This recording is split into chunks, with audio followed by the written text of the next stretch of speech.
ফুলিকে আদর করতে লাগলো।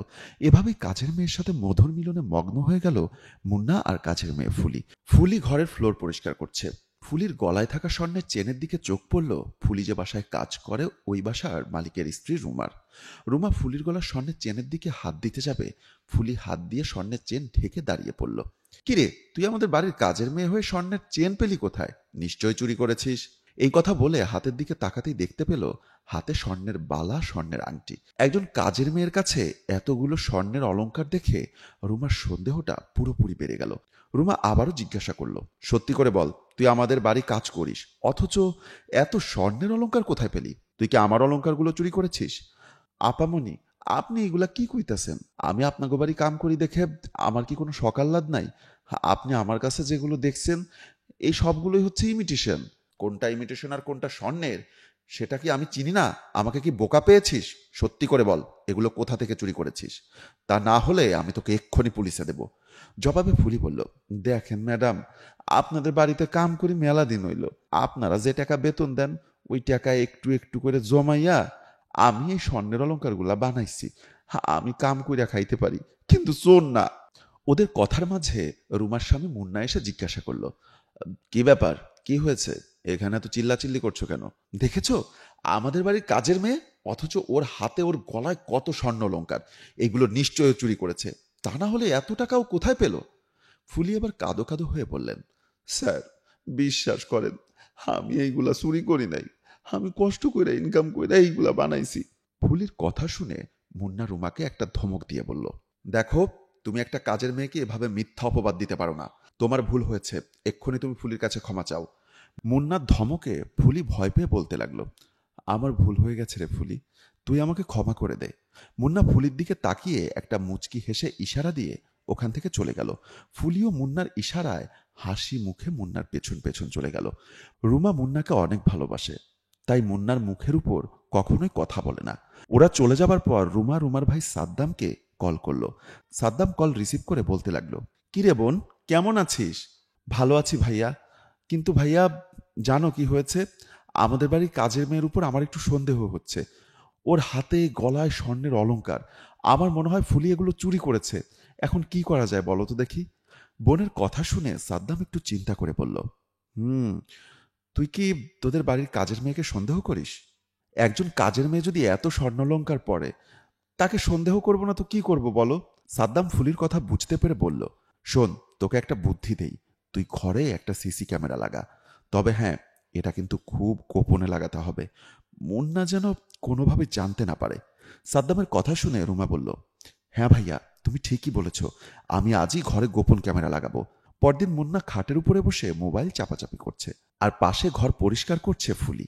এমন সময় রুমা এসে বলতে লাগলো, শোন ফুলি, আমি তোকে 1 সপ্তাহ ছুটি দিলাম, তুই এই 1 সপ্তাহ বাড়ি থেকে ঘুরে আয়। আমি 1 সপ্তাহের জন্য একটু বাবার বাড়িতে যাচ্ছি। রুমার কথা শুনে ফুলি বলতে লাগলো, ম্যাডাম, আপনি কি আমার সন্দেহ করেন? আপনি বাড়িতে যাচ্ছেন যান, তবে আমার ছুটি দিতেছেন কেন? আর তাছাড়া রান্না বান্না না করে দিলে ভাইজানই বা খাবে কি? তোর ভাইজানকে নিয়ে তোর ভাবতে হবে না। আমি যে কয়দিন বাড়িতে থাকবো তোর ভাইজান সে কদিন হোটেল থেকে খেয়ে নিবে। রুমার কথা শেষ হতেই মুন্না বলতে লাগলো, তুমি কি আমার আর ফুলিকে নিয়ে সন্দেহ করছো? আমি তো একবারও তোমাদেরকে নিয়ে সন্দেহ করার কথা বলিনি। তাহলে তোমরা কেন আগ বাড়িয়ে দুশ্চিন্তা করছো? শোনো, আমি বাসায় থাকবো না, ফুলি একটা যুবতী মেয়ে, এভাবে বাসায় থাকলে সন্দেহ তো লাগবেই, তাই না? রুমার কথা শেষ হতেই মুন্না বলল, এত যদি সন্দেহ করো তাহলে তোমার বাড়িতে যাওয়ার দরকার কি? তুমি বাড়িতে যাওয়া বাদ দাও, কোথাও যাওয়া লাগবে না, ফুলি এই বাড়িতেই থাকবে।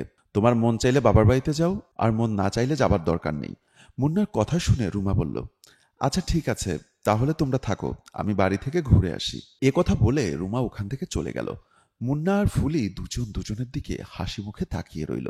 এদিকে সোফায় বসে সাদ্দাম আর রুমা কথা বলছে। সাদ্দাম রুমাকে জিজ্ঞাসা করলো, মুন্নি কোথায়? জবাবে রুমা বলল, কোথায় আর থাকবে, এখন তো ওর অফিসে থাকার কথা। রুমার কথা শুনে সাদ্দাম রুমাকে বলল, তুই দেখ তো তোদের বাড়ির কাজের মেয়েটি এখন কি করে। সাদ্দামের কথা শুনে রুমা মোবাইল বের করে সিসিটিভি ফুটেজ দেখতে লাগলো। রুমা মোবাইলটা চালু করতেই দেখতে পেল মুন্না ফুলিকে টেনে বুকে নিচ্ছে। এটা দেখে সাদ্দাম লজ্জা পেয়ে ওখান থেকে উঠে চলে গেল। রুমা দেখতে লাগলো তার স্বামীর চরিত্র কত নিচে নেমে গেছে। বাড়ির কাজের মেয়ের সাথে এভাবে ফষ্টি নষ্টি করছে।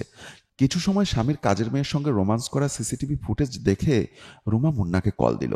এদিকে ফুলি আর মুন্না অন্তরঙ্গ মুহূর্ত পার করছে। এমন সময় মুন্নার ফোনে একটি কল আসলো। মুন্না রিসিভ করতেই অপর প্রান্ত থেকে রুমা বলে উঠল, তুমি এখন কোথায়? কোথায় আর থাকবো, আমার যেখানে থাকার কথা সেখানে। তুমি জানো না এখন আমার অফিস টাইম, ফোন দিয়েছো কেন? ফোন রাখো এখন। একথা বলে মুন্না কল কেটে দিয়ে আবার ফুলিকে আদর করতে লাগলো। এভাবেই কাজের মেয়ের সাথে মধুর মিলনে মগ্ন হয়ে গেল মুন্না আর কাজের মেয়ে ফুলি। মুন্নার বুকে ফুলি শুয়ে আছে। এমন সময় রুমা হাতে একটা ডাক্তার ফাইল নিয়ে এসে বলল, বাহ, দারুণ! আমি 7 দিনের জন্য বাবার বাড়িতে গেছি, আর এর মাঝে কাজের মেয়ের সাথে ফষ্টি নষ্টি শুরু করে দিয়েছো। তুমি কি মনে করেছো আমি কিছুই জানি না? কাজের মেয়ের গলায় হাতে যখন স্বর্ণের অলংকার দেখলাম তখনই আমার সন্দেহ হয়েছিল, একজন কাজের মেয়ে এত দামি গহনা কোথায় পাবে। এখন তো সবকিছু পরিষ্কার হয়ে গেল। মুন্না রুমার কথায় রেগে গিয়ে বলল, আমরা 5 বছর হলো বিয়ে করেছি, তুই কি পেরেছিস আমাকে একটা সন্তান দিতে? পারিসনি। তাই আমি ফুলির সাথে সম্পর্ক করেছি, আমি ফুলিকে নিয়ে সংসার করব। রুমা ডাক্তারের ফাইলটি মুন্নার হাতে দিয়ে বলল, আমি সন্তান দিতে পারি না তাই না? এই দেখো, আমি 4 মাসের অন্তঃসত্ত্বা, ডাক্তারের রিপোর্ট সেটাই বলছে।